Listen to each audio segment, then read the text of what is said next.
Pessoal, boa noite.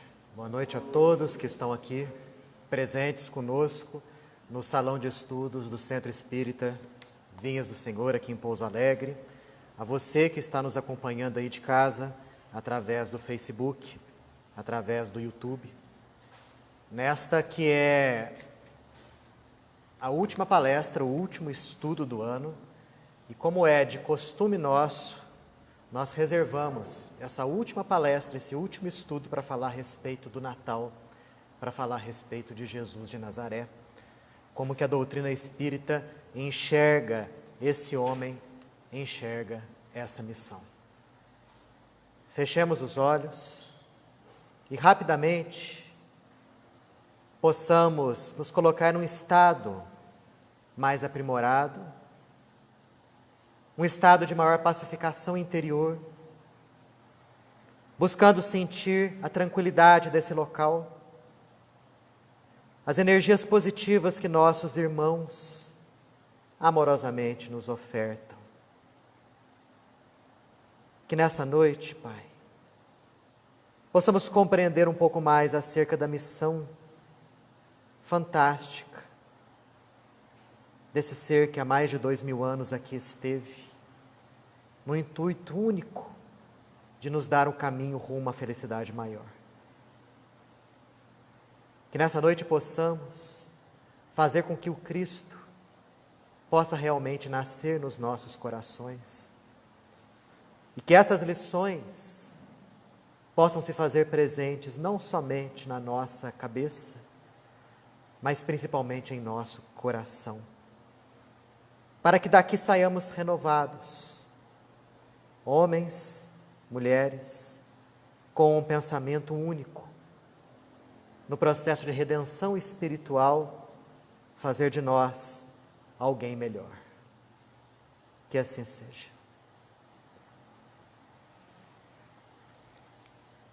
Aí a gente começa com essa pergunta: quem é Jesus?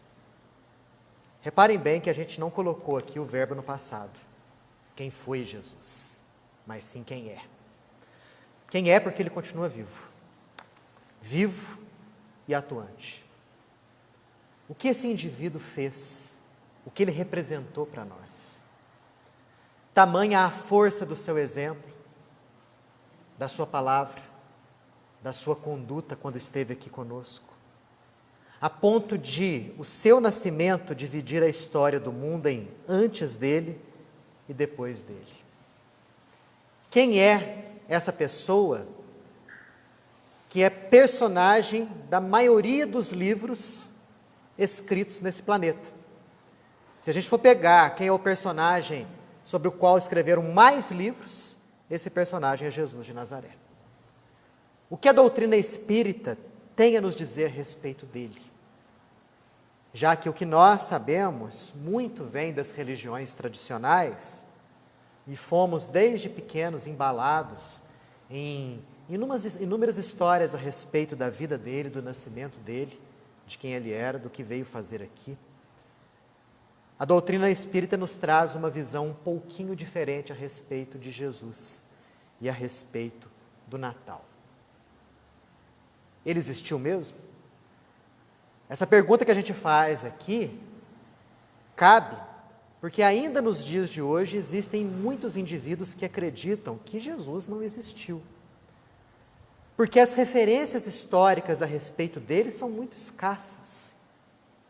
Porque ele mesmo nada escreveu, não deixou nenhuma obra escrita, nenhum livro, nenhum pergaminho com as suas palavras ali, escritas de punho próprio. E por conta disso, dessa escassez de informações históricas, alguns indivíduos e alguns pesquisadores respeitáveis lançam a ideia de que ele realmente não existiu. Mas, felizmente, esse pensamento é um pensamento pequeno. A frequência desse pensamento entre as pessoas que realmente estudam a obra de Jesus, a vida dele, realmente é bem pequenininha. Boa parte dos pesquisadores, boa parte dos historiadores, a despeito dessas escassas referências históricas, sabem que realmente existiu um homem com as características que são descritas nos evangelhos, lá na região da Palestina, há pouco mais de 2 milênios. As escassas referências históricas, elas dão até mesmo para confirmar a existência dele, caso nós saibamos procurar. Muitos historiadores lançam a ideia da chamada teoria da múltipla confirmação, ou seja, Jesus sendo confirmado ou citado através de inúmeras pessoas que o conheceram ou que conheceram a sua obra, pessoas que não se conheceram em locais relativamente distantes. Essa múltipla confirmação nos dá a ideia de que realmente esse ser existiu. O historiador Flávio Joséfo, inclusive, ele faz referências a Jesus na sua obra História dos Judeus.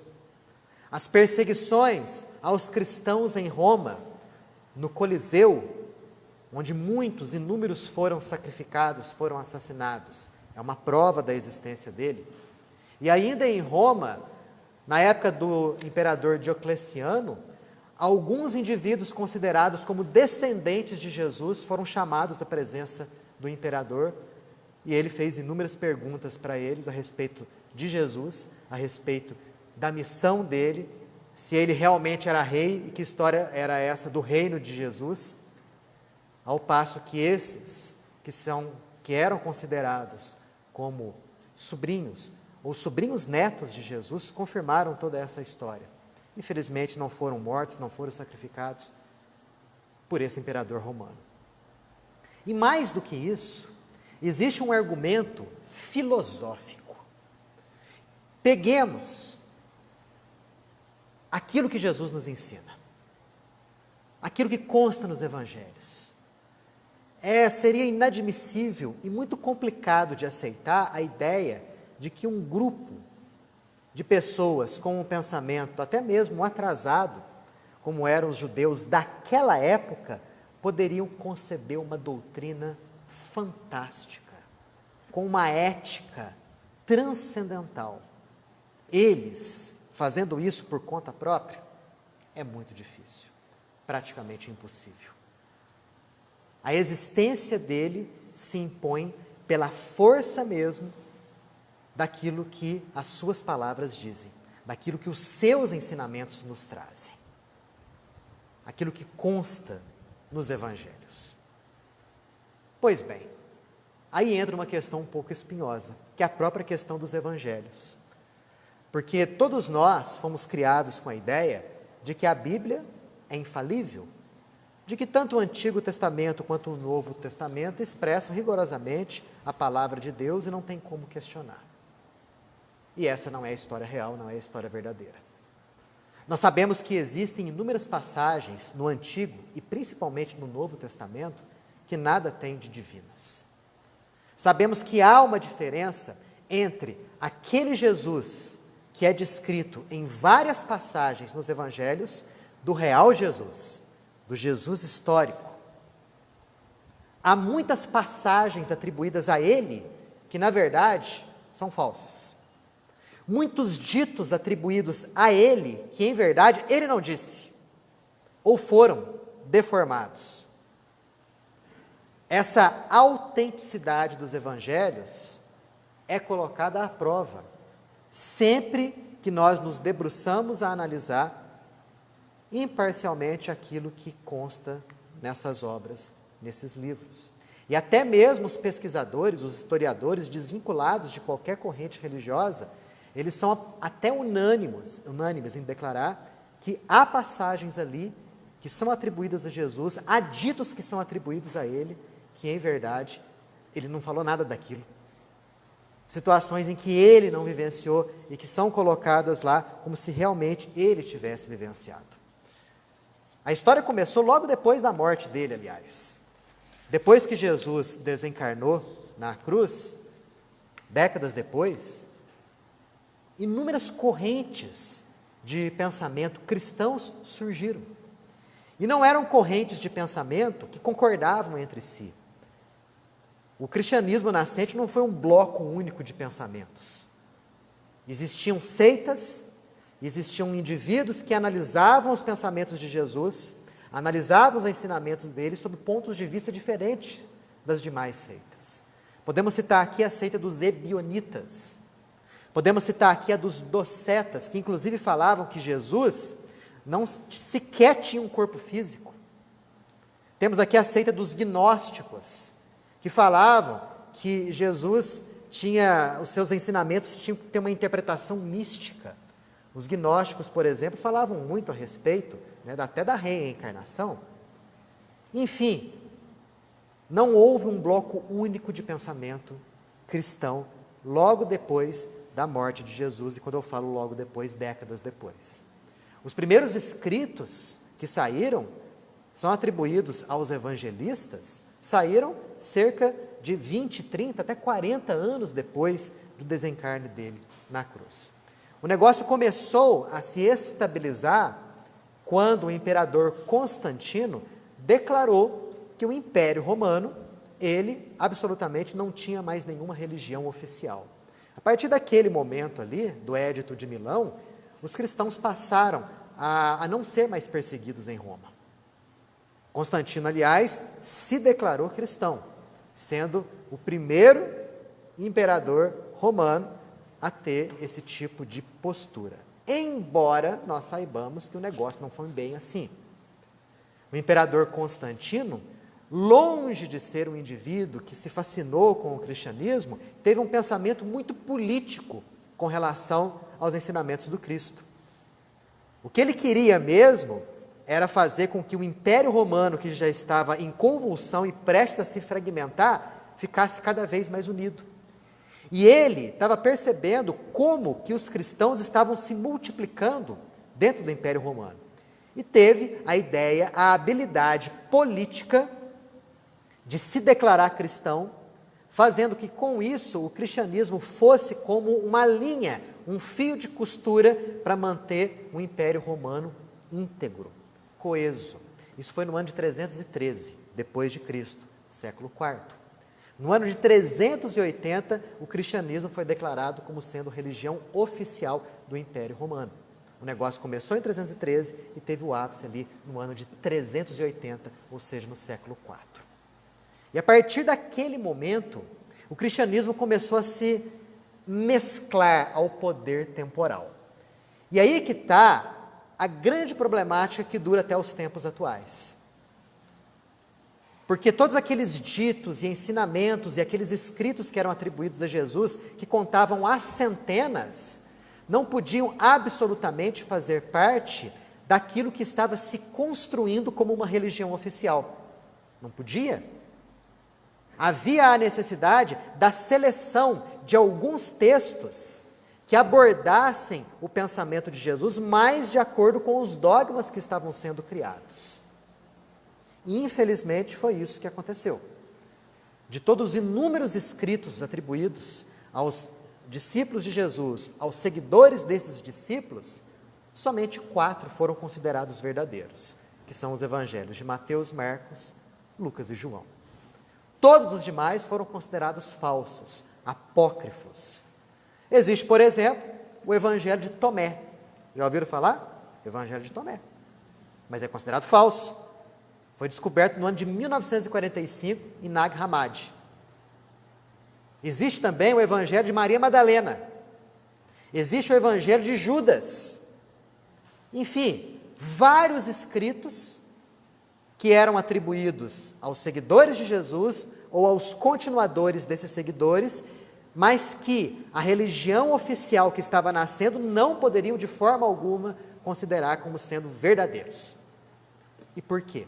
Porque estava se criando toda uma série de dogmas e muitas informações atribuídas a Jesus contrariavam esses dogmas que estavam sendo criados. A partir desse momento, houve muita adulteração nos evangelhos, infelizmente. Os textos que nós temos nos dias de hoje são textos que em várias passagens, em vários trechos, não expressam o pensamento de Jesus. Várias coisas atribuídas a ele não existiram. Há trechos que foram manipulados, em outros houve enxertias, em outros houve podas. Em várias outras situações ali, palavras e frases foram manipuladas justamente para que elas pudessem dar base, dar sustentação aos dogmas que estavam sendo criados. Porque havia necessidade de fazer com que o cristianismo se materializasse, ficasse mais próximo do povão. Havia a necessidade de que a própria história de Jesus fosse modificada, com o objetivo de tornar o cristianismo palatável e aceitável para o povo. E daqui a pouquinho, quando nós falarmos do Natal, o Natal é um excelente exemplo de como que as coisas foram manipuladas com o objetivo de popularizar o cristianismo. E não foi somente os indivíduos que estavam criando a religião oficial, não. Os próprios seguidores de Jesus, ou os próprios indivíduos seguidores desses seguidores, eles também tinham uma ideia de que era preciso apresentar Jesus de uma certa maneira para os seus irmãos de raça, para os judeus. Então aqui a gente vê dois grandes blocos de manipulações que aconteceram nos textos evangélicos. No primeiro, nós vemos os evangelistas, ou os continuadores dos evangelistas, manipulando os textos para justificar aos seus irmãos de raça de que Jesus era o Messias.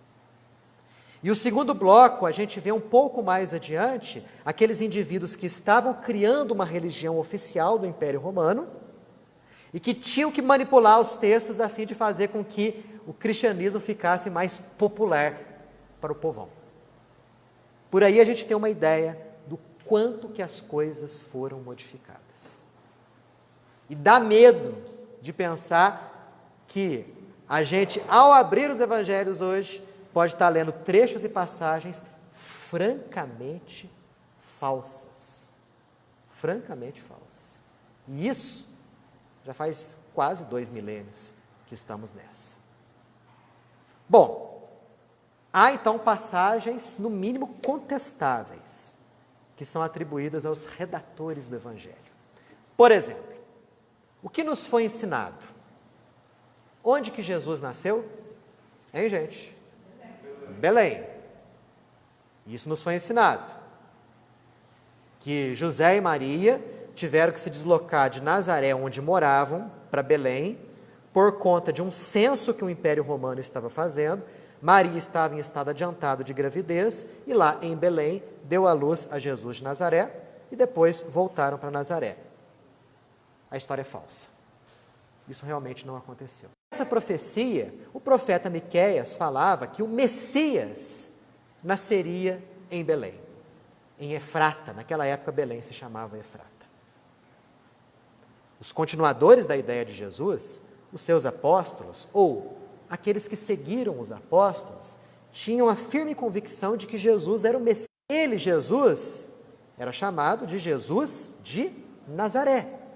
Jesus Nazareno, e não Jesus de Belém.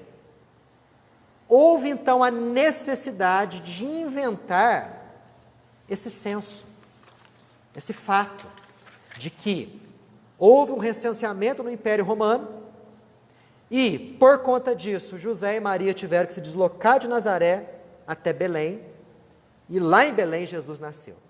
Por que que os redatores do Evangelho fizeram isso? Para que eles pudessem depois provar para os seus irmãos de raça de que Jesus era realmente o Messias. O profeta Miqueias falou que o Messias nasceu em Belém. Jesus nasceu em Belém também. E em verdade ele nasceu em Belém. Jesus nasceu em Nazaré. Houve um censo, sim, só que esse censo aconteceu 6 a 7 anos depois do nascimento de Jesus. É o chamado censo de Quirino. E Jesus não nasceu nessa época, Jesus nasceu antes. Jesus nasceu na época do rei Herodes. E olha que coisa mais interessante. Sabe quando que Herodes morreu? Herodes morreu no ano 4 a.C. Espera aí. Se Jesus nasceu na época de Herodes, Herodes morreu no ano 4 a.C., Jesus não nasceu no ano 1? Não. Está aí um outro erro. O nascimento de Jesus, estima-se, que aconteceu por volta do ano 6 ou 7 a.C. Quer dizer, Jesus nasceu antes de Jesus. Nós estamos em 2020. Se isso for seguir a risca mesmo, estaríamos então em 2026 agora. Ou 2027. Então olha só, Jesus não nasceu em Belém, Jesus nasceu em Nazaré, que era uma aldeiazinha pequenininha, tinha mais ou menos uns 500 habitantes, lá nas montanhas da Galileia. E outra coisa que nos choca, Jesus não nasceu em dezembro. Mas peraí, o Natal é 25 de dezembro, mas ele não nasceu em 25 de dezembro. Esse é um ponto em que muita gente concorda, até mesmo os maiorais da igreja concordam. Provavelmente Jesus nasceu entre os meses de março e abril. E basta dar uma olhada no Evangelho que fala sobre o nascimento de Jesus, lá em Lucas, o que nos foi ensinado, e está lá. Que Jesus nasceu, foi colocado numa manjedoura, e que alguns pastores que estavam lá com o seu rebanho foram lá visitá-lo. Só que nessa época, dezembro, lá na Palestina, é inverno, é frio. Os pastores não levam rebanho para pastorar, não levam, não é para comer de jeito nenhum, senão eles morreriam de frio. Né? É fake news. Jesus não nasceu em 25 de dezembro, Jesus nasceu ou em março ou em abril. Mas Daniel, de onde que veio essa história de 25 de dezembro que a gente comemora o Natal? Essa história surgiu lá em Roma. Vou contar para vocês uma historinha interessante. Existia uma festa muito popular em Roma, que eram as chamadas Saturnais. Uma festa em homenagem ao deus Saturno, que era o deus relacionado ao tempo, e que também era considerado como sendo o deus das lavouras. Era uma festa que durava mais de uma semana. Durava do dia 17 de dezembro até dia 24 de dezembro. Festança, comida à vontade, bebida à vontade. Nessa época, inclusive, havia uma equivalência de toda a população de Roma. Os senhores não mandavam mais, os escravos não obedeciam mais. Né? Segundo alguns historiadores, eram os melhores dias do ano, era os dias das Saturnais. Mas por que acontecia isso? Porque a gente sabe que naquela época havia uma dependência, assim como nos dias de hoje, muito grande da agricultura. Mais do que nos dias de hoje, aliás. Naquela época não existiam indústrias. E o final do ano, lá na Europa, é inverno. A gente está com esse calorão aqui, porque nós estamos no hemisfério sul, mas no hemisfério norte é inverno. Não se planta nada no inverno. Eles comemoravam essa festa por quê? Porque no dia 21 de dezembro acontecia um fenômeno, como acontece até nos dias de hoje, muito importante. O solstício de inverno. Que era o dia do ano em que a noite era mais longa. Ou seja, como se fosse o auge do inverno lá. A partir daquele dia, do 21 de dezembro, a noite ia paulatinamente diminuindo e o dia ia paulatinamente aumentando. Ou seja, os dias iam ficando cada vez mais quentes, até ficarem propícios para a semeadura, para a plantação. Então, o que eles comemoravam nas Saturnais era justamente isso, era o ano que estava se fechando. Era a agricultura do ano, que foi muito boa, né? E a agricultura dos próximos meses. Daí a festa, que durava de 17 a 24 de dezembro. Mas onde que entra o 25 de dezembro? Gente, no 25 de dezembro, comemorava-se o nascimento de um deus muito importante para os persas, gregos e romanos. Mitra. Segundo consta, esse deus Mitra era um deus fantástico. Era o deus da luz, era o deus do bem, era o deus do mundo espiritual. Era um deus, inclusive, identificado com o sol. Segundo os persas, todos os dias, Mitra pegava a sua carruagem e andava juntinho ali com o sol para poder espantar as trevas. Mitra era muito popular entre os persas. Quando Alexandre o Grande invadiu a Pérsia e conquistou, os gregos adotaram, né, o culto a Mitra, porque era um deus másculo, forte, né, derrotava touros e tudo mais. Quando os romanos invadiram a Grécia, eles adotaram também o culto ao deus Mitra, que foi sendo meio que o deus o carro-chefe dos deuses dos soldados romanos. E foi estabelecido no século III depois de Cristo que o nascimento de Mitra, adivinha qual data que era? 25 de dezembro. Então os romanos pegavam a Saturnal, que era de 17 até 24, uma semana de festança, e emendavam a outra festa do dia seguinte, que era a festa do nascimento de Mitra, 25 de dezembro. Nessa data as pessoas trocavam presentes.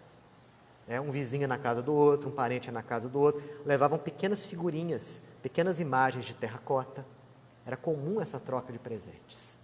De onde vocês acham que veio o costume que nós temos no dia de hoje de dar presente no Natal? Veio daí.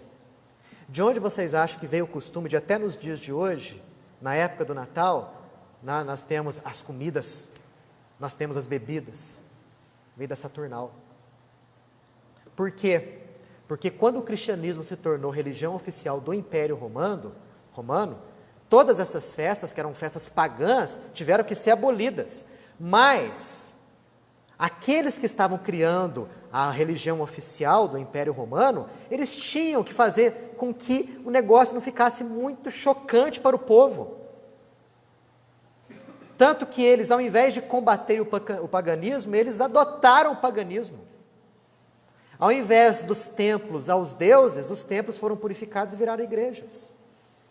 Ao invés das imagens dos deuses, porque eram cultos politeístas, houve uma substituição pela imagem dos santos. Ao invés da mesa de sacrifícios, havia agora o altar. Ao invés agora das sacerdotisas consagradas, surgiu a figura dos padres. Ao invés da Saturnália, Natal.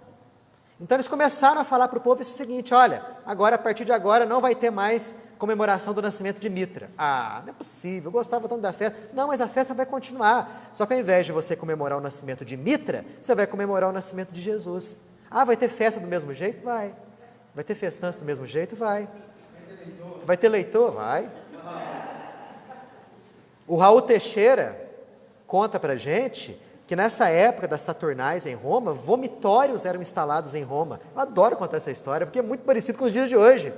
A pessoa comia, bebia, quando não cabia mais nada, ela se dirigia aos vomitórios, enfiava o dedo na garganta, induzia o vômito. Vomitava tudo. Para quê? Para limpar o bucho, para poder comer de novo. Hoje não precisa mais. Nós temos Engove, Sonrisal, sal de fruta, bicarbonato. Mudou muita coisa? Infelizmente, muita coisa não mudou. É um pouco mais agradável. Mas vocês viram de onde que veio o Natal? Vem daí. Todos os símbolos do Natal são símbolos pagãos. Todos. A árvore de Natal que a gente tem nas nossas casas. A minha está montada lá faz mais de mês, a árvore de Natal. Veio da Pérsia. Porque, segundo consta uma lenda, um indivíduo chamado Nimrod foi assassinado, morreu, aliás. E a esposa dele, que, aliás, era mãe dele, mãe e esposa, todo ano comemorava a volta dele na forma de uma árvore, de um pinheiro de Natal.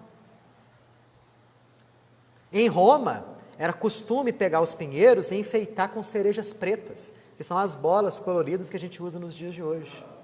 Nós temos as luzinhas de Natal, nós temos as velas de Natal. O que tudo isso é? Nada mais do que uma referência ao Deus Sol, ao Sol Invictus, ao Deus Mitra, que tinha uma relação muito grande, inclusive, com esse Deus Sol, a ponto de serem considerados como sendo o mesmo tipo de Deus. É a mesma ideia da luz. Então, muita coisa que a gente faz não tem nada de cristão. É herança do paganismo. E mais uma vez a gente repete uma frase de um escritor que eu considero muito, o Hermínio Corrêa de Miranda.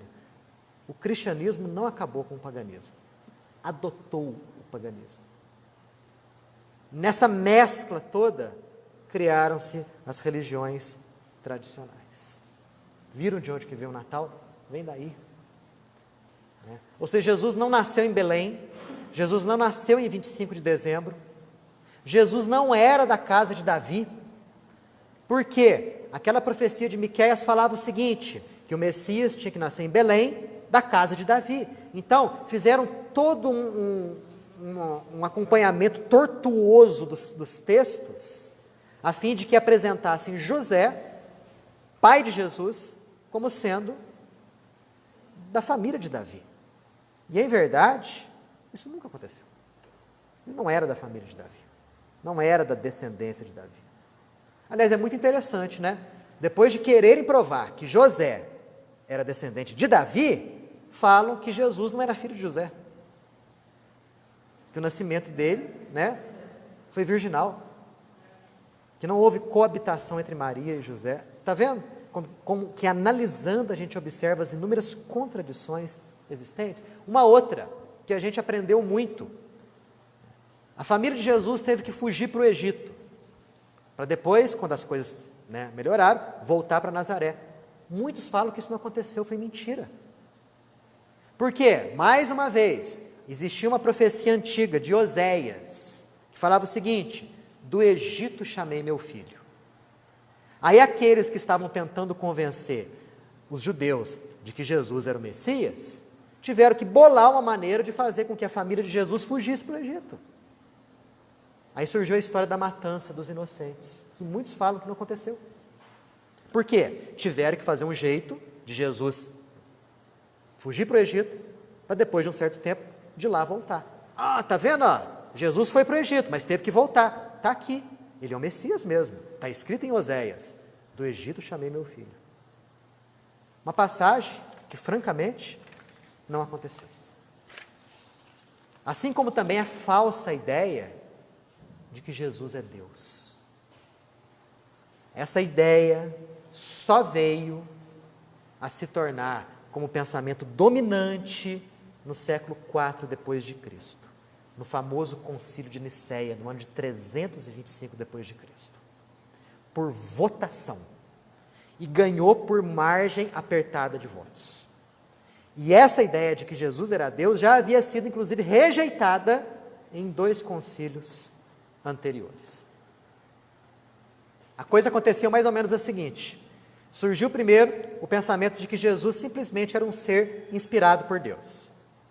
Aí depois essa ideia evoluiu para a ideia de que Jesus era um ser superior aos outros, que é a ideia que a gente concorda.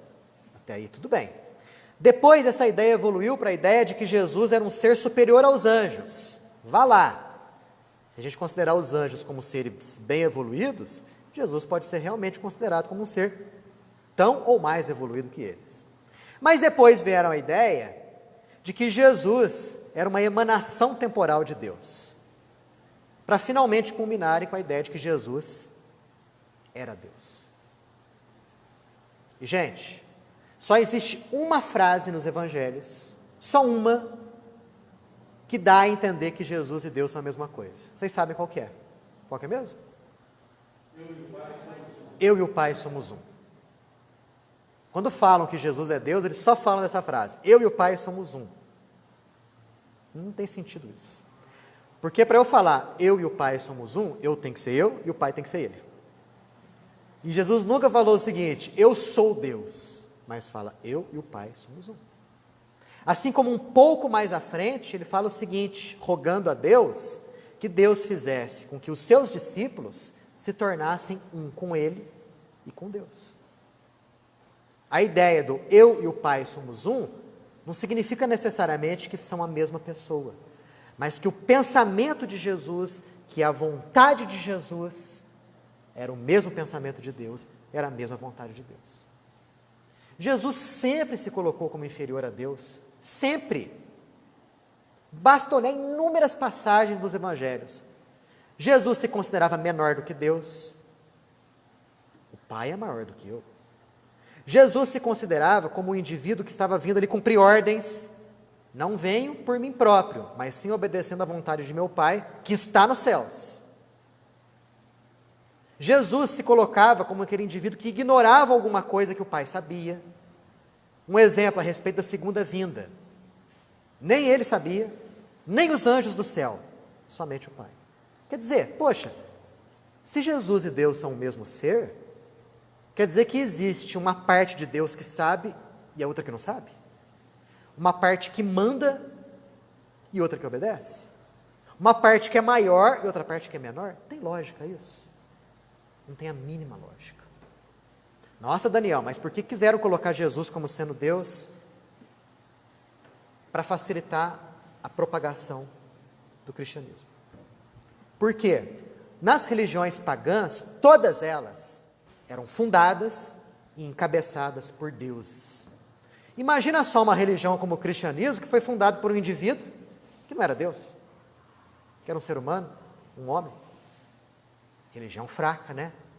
Vamos fazer com que Jesus seja transformado em Deus, por votação. Como foi por votação 2 séculos depois, a ideia da Santíssima Trindade, do Pai, do Filho e do Espírito Santo.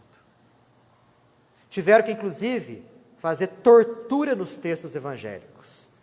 Pegaram o Novo Testamento e, quando existia a palavra Espírito, eles foram lá e colocaram Santo. O Leon Denis, no livro fantástico Cristianismo e Espiritismo, nos fala que existem textos antiquíssimos em que a palavra Espírito Santo está na margem do texto. Sabe quando a gente faz uma anotaçãozinha de margem? Para que em textos subsequentes, aquilo que estava na margem, de repente, se incorporou no texto.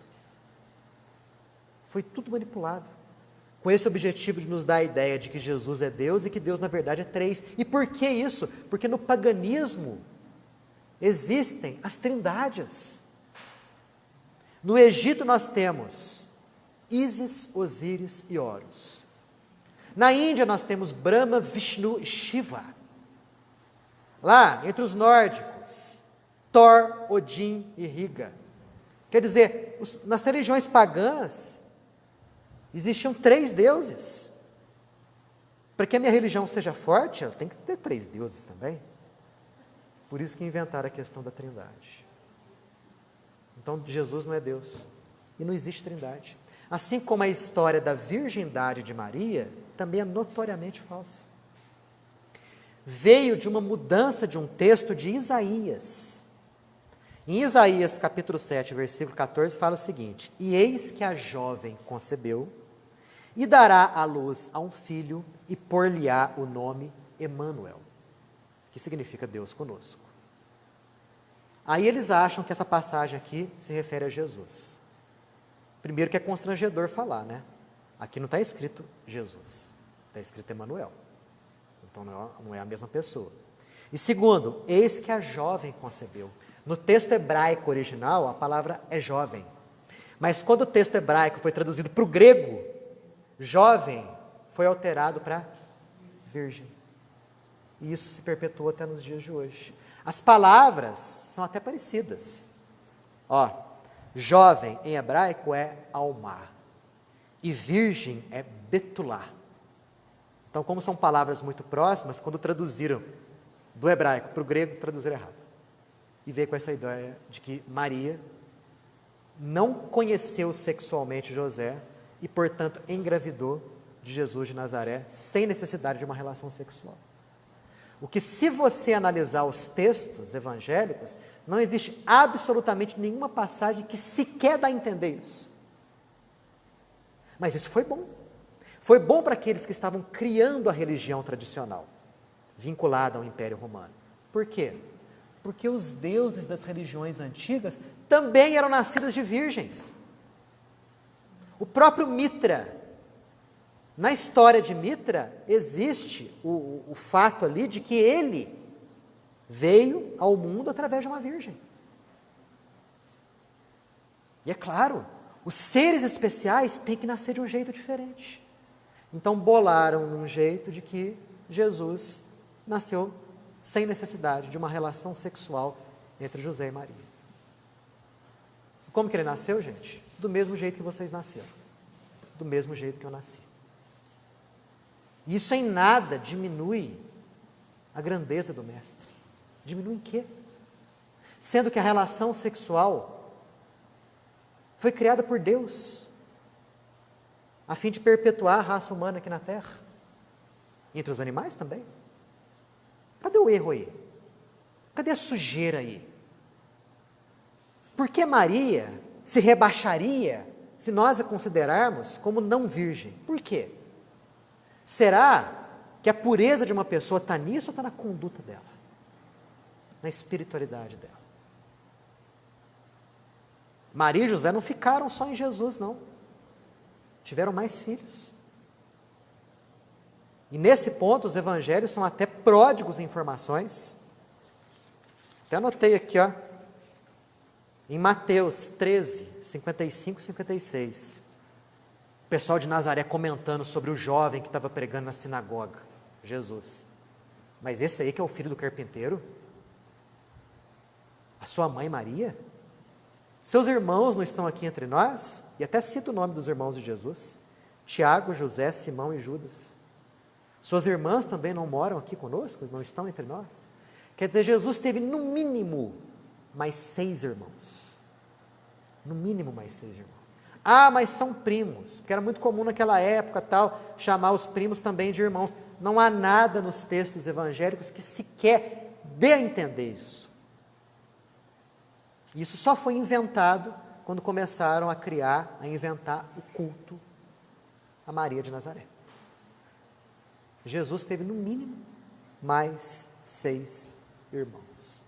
Tanto que esse Tiago que é citado aqui, muito provavelmente é o Tiago que tomou conta, que assumiu, né, o lugar de Jesus depois que Jesus foi crucificado na igreja de Jerusalém, chamado Tiago Maior, que consta lá como sendo um dos discípulos dele. Tiago era citado por Paulo de Tarso textualmente como sendo Tiago, irmão de Jesus. Então ele era irmão mesmo, irmão de sangue de Jesus. Vocês viram? Quanta coisa, quanta alteração, quanta adulteração. A história de Jesus ser Deus, gente, é muito grave, extremamente grave. Por quê? Se você considerar Jesus como sendo Deus, como que você vai conseguir seguir os ensinamentos dele, os exemplos dele? Jesus fala, perdoa 70 vezes 7. Aí você pensa o seguinte, poxa, mas ele é Deus. Ele consegue perdoar 70 vezes 7, eu não consigo. Né? Jesus fala, amai os vossos inimigos. Você fala, pô, para ele é fácil, ele é Deus. Né? Agora eu sou criatura de Deus, sou filho de Deus, sou mais nada. Como é que eu vou amar os inimigos? A ideia de colocar Jesus como sendo Deus colocou uma distância enorme entre nós e Jesus de Nazaré. Imensa. Até aqui alguém quer fazer algum comentário? Sim.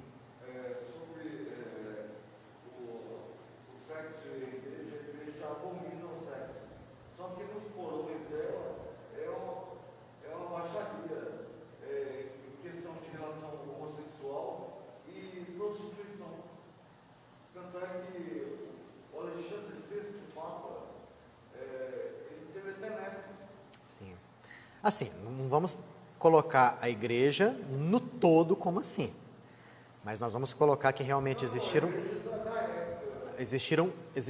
e existem ainda inúmeros desvios na área sexual entre indivíduos que pertencem à igreja. Não tem a sombra de dúvida a respeito disso. A meu ver, a ideia do celibato é uma ideia totalmente antinatural. Impor o celibato a uma pessoa que não está preparada para isso. Os indivíduos que realmente têm aquela vocação para o sacerdócio, né, eles conseguem sublimar isso e fazem tarefas belíssimas no campo da igreja. Mas muitos não conseguem. Muitos não conseguem ter esse tipo de sublimação porque não atingiram, vamos dizer assim, a condição tal para sublimarem essa energia como uma energia extremamente potente e criadora na sua essência, né?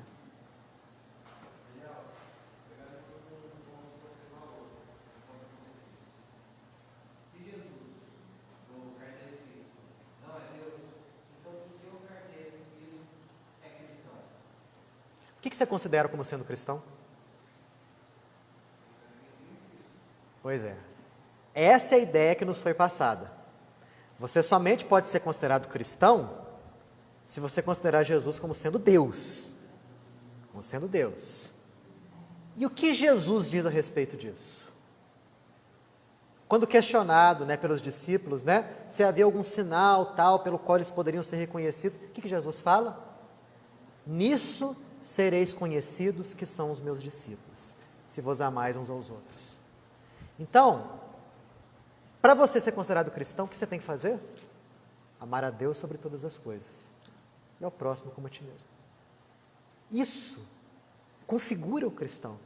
E não a crença de que o indivíduo, tem que acreditar que Jesus é Deus para ser considerado cristão. Não é.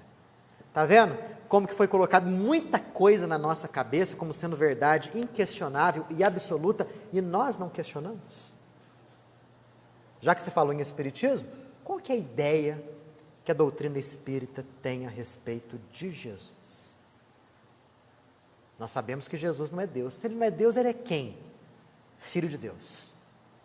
Único? Claro que não. Nós também somos filhos de Deus. Ah, mas lá fala que Jesus é unigênito de Deus. Mentira. O próprio Jesus desmente isso. Na prece do Pai Nosso, quais são as primeiras palavras? Fala alguém para mim.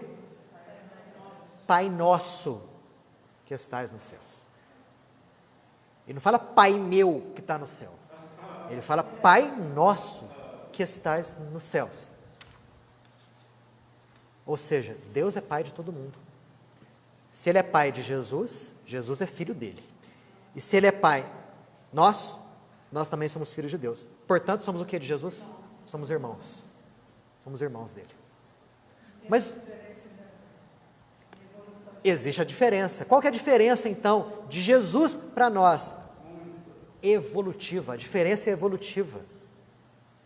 Talvez, antes mesmo de nós termos saído das mãos do Criador, porque Deus também não tem mãos, das mãos do Criador, Jesus já existia. Talvez ele já existisse. E ele fez o processo evolutivo dele em planetas que nem existem mais no universo, já viraram poeira cósmica. Talvez ele já tenha atingido um nível de quase perfeição antes mesmo de nós termos alcançado a consciência humana.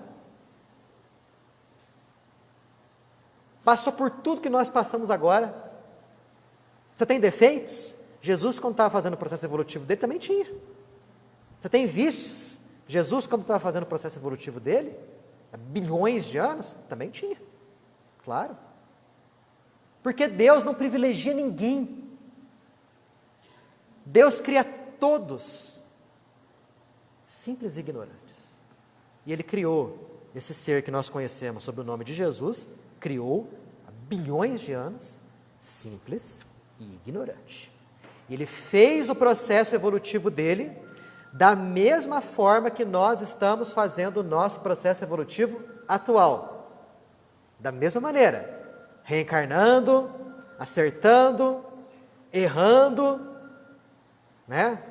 crescendo, enfim, é justamente esse ser que atingiu esse nível evolutivo aí e que nós tentamos ter como verdadeiro modelo e guia.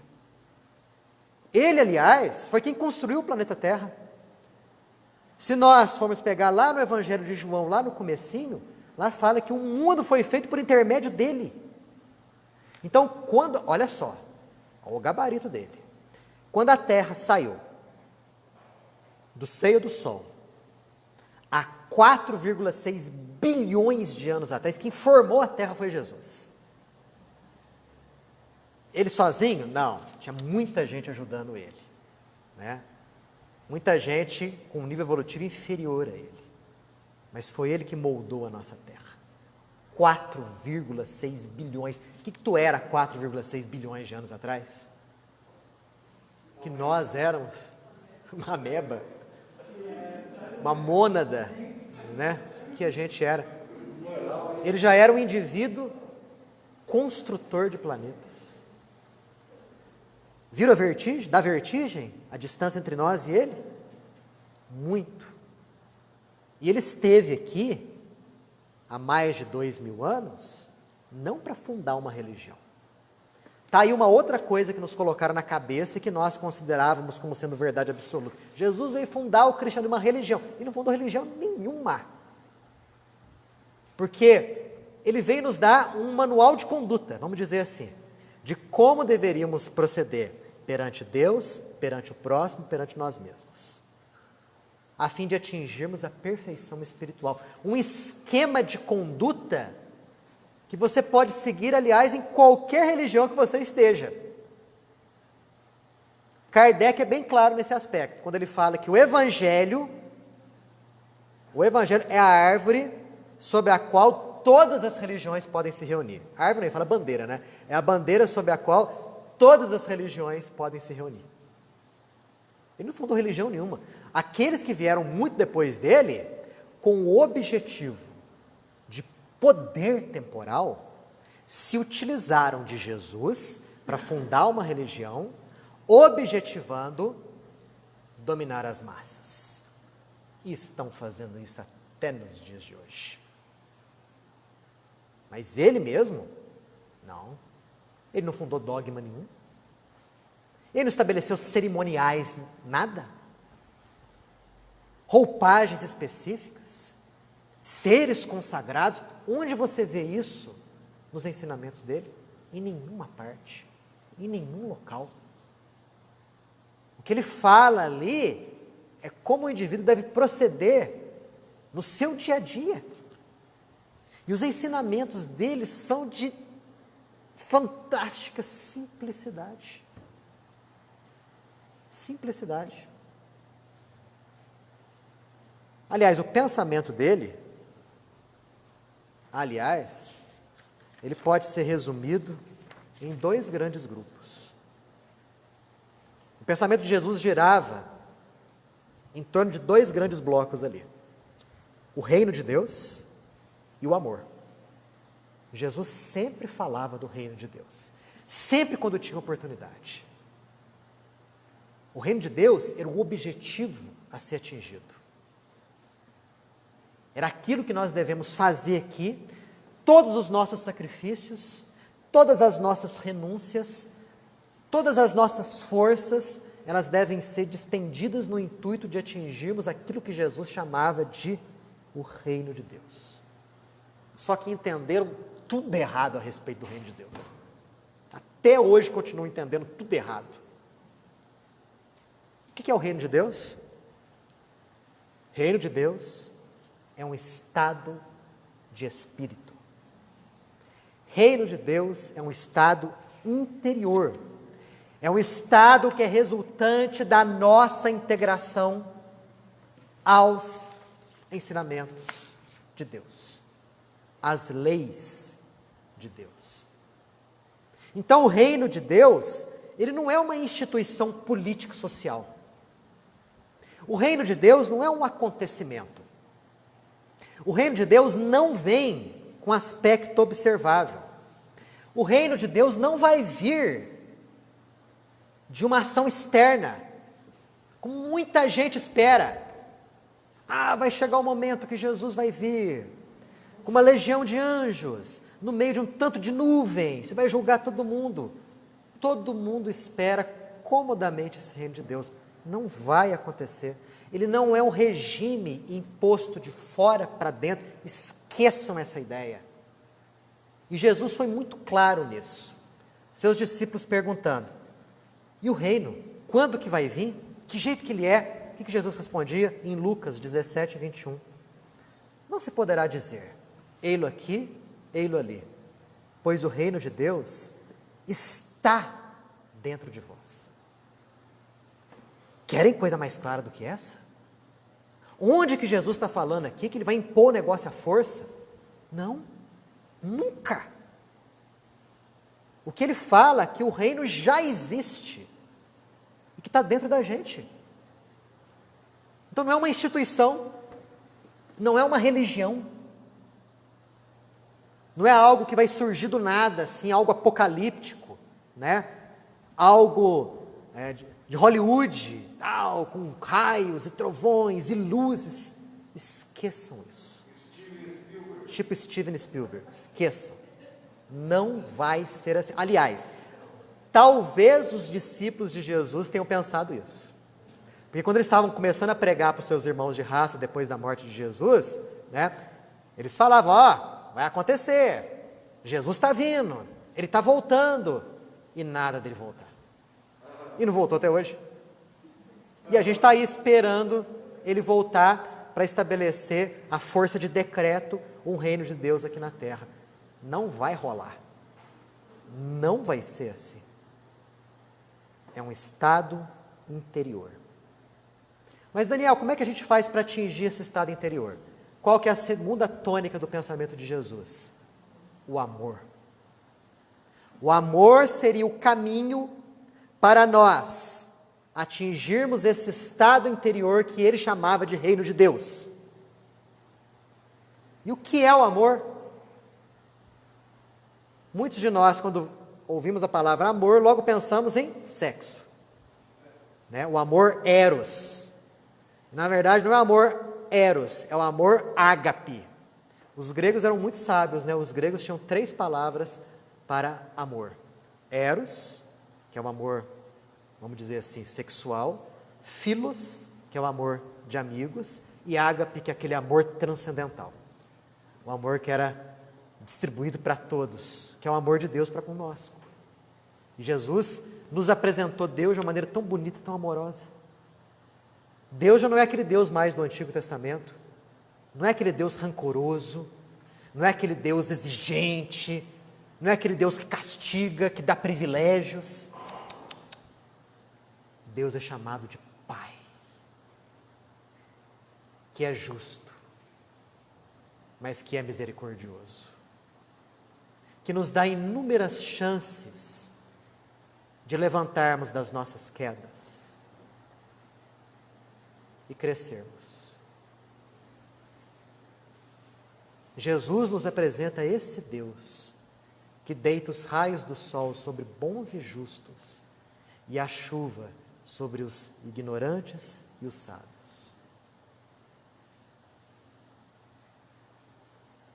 Tudo aquilo que existe, existe em Deus, não está fora dele. Deus não está lá, Deus está em qualquer lugar. E Jesus mesmo certa vez nos disse que chegaria um momento que Deus não seria adorado nesses montes e nem em Jerusalém, mas em espírito e verdade. É o momento em que o reino de Deus brotaria dentro do nosso coração. E para chegar nesse estado, passamos necessariamente pelo amor.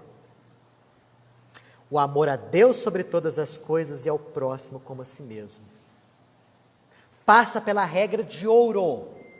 Faça aos outros aquilo que você gostaria que os outros te fizessem.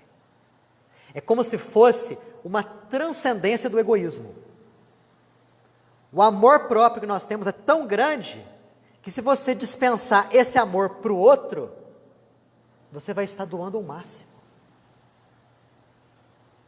Então esqueçam rituais, cerimoniais, dogmas, esqueçam tudo que é externo. Um indivíduo pode ser cristão sem se filiar a nenhuma corrente religiosa, nenhuma corrente. Ou ele pode ser cristão em qualquer corrente religiosa, desde que ele siga o amar a Deus sobre todas as coisas e ao próximo como a si mesmo, nesse processo lento, penoso e sacrificial de evolução espiritual, que nós não vamos conseguir nessa existência, que nós vamos conseguir de forma lenta ao longo de inúmeras reencarnações. Ele mesmo já nos disse isso. Ninguém pode ver o reino de Deus se não nascer de novo.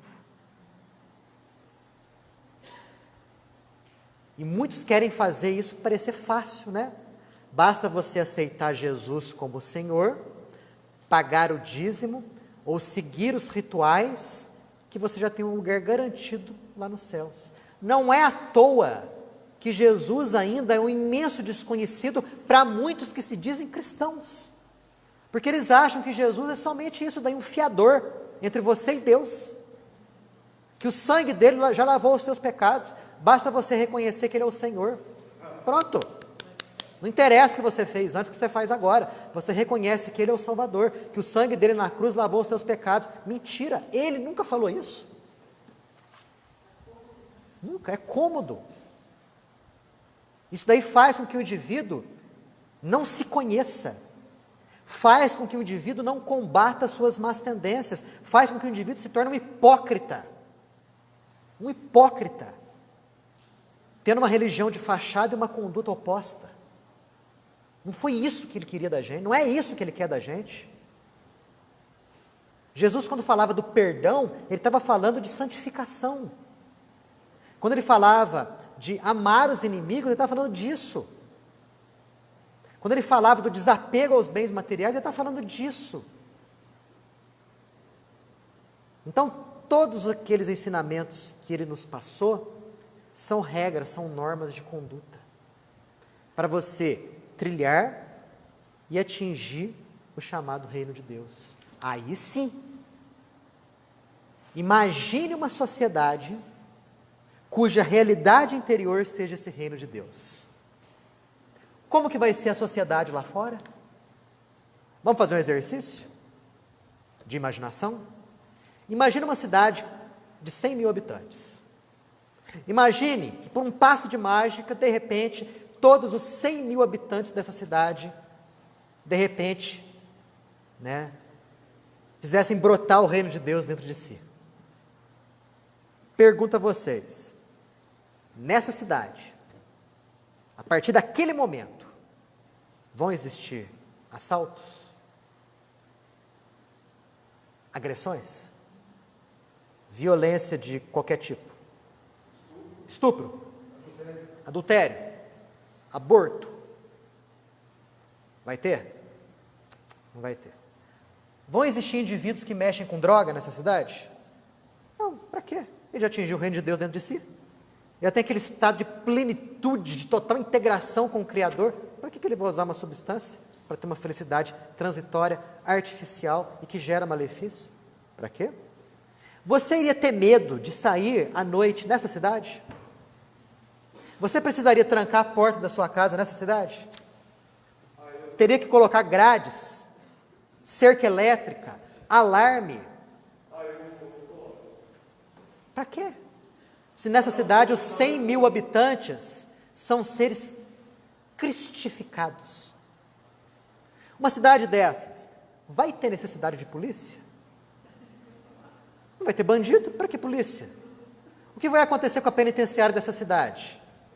Vai ser demolido, vai virar um jardim, um parque. Vai ter necessidade de advogado nessa cidade? Vão haver litígios? Juiz vai precisar? Delegado? Serão necessárias armas numa cidade como essa?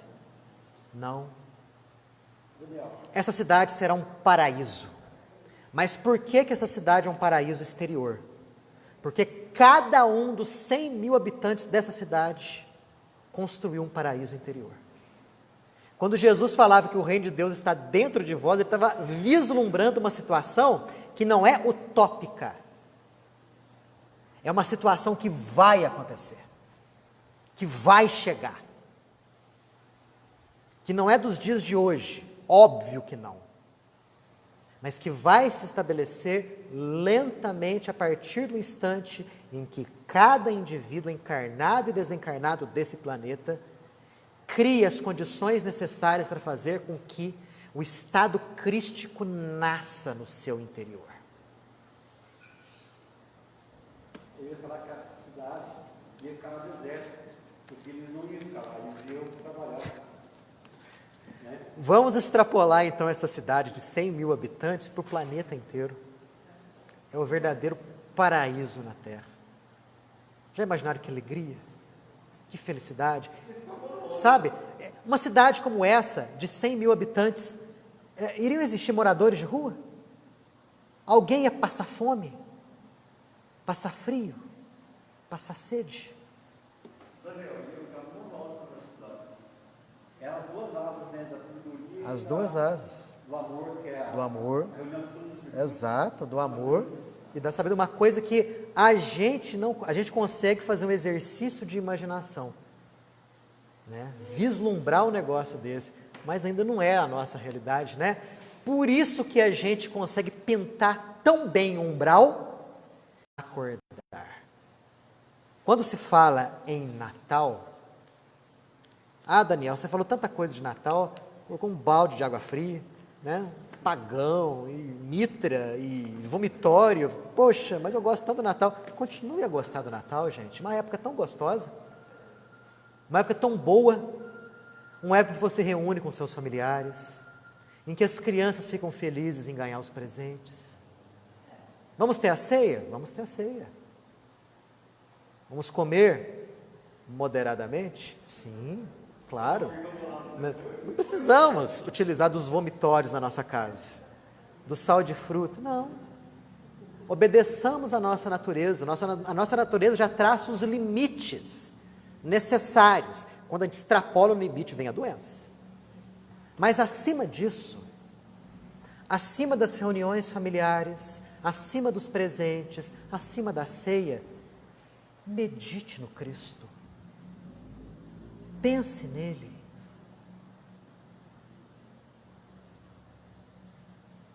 Em você, verifique o que falta, o que está faltando fazer para que esse estado crístico nasça em você, para que Jesus nasça no seu coração.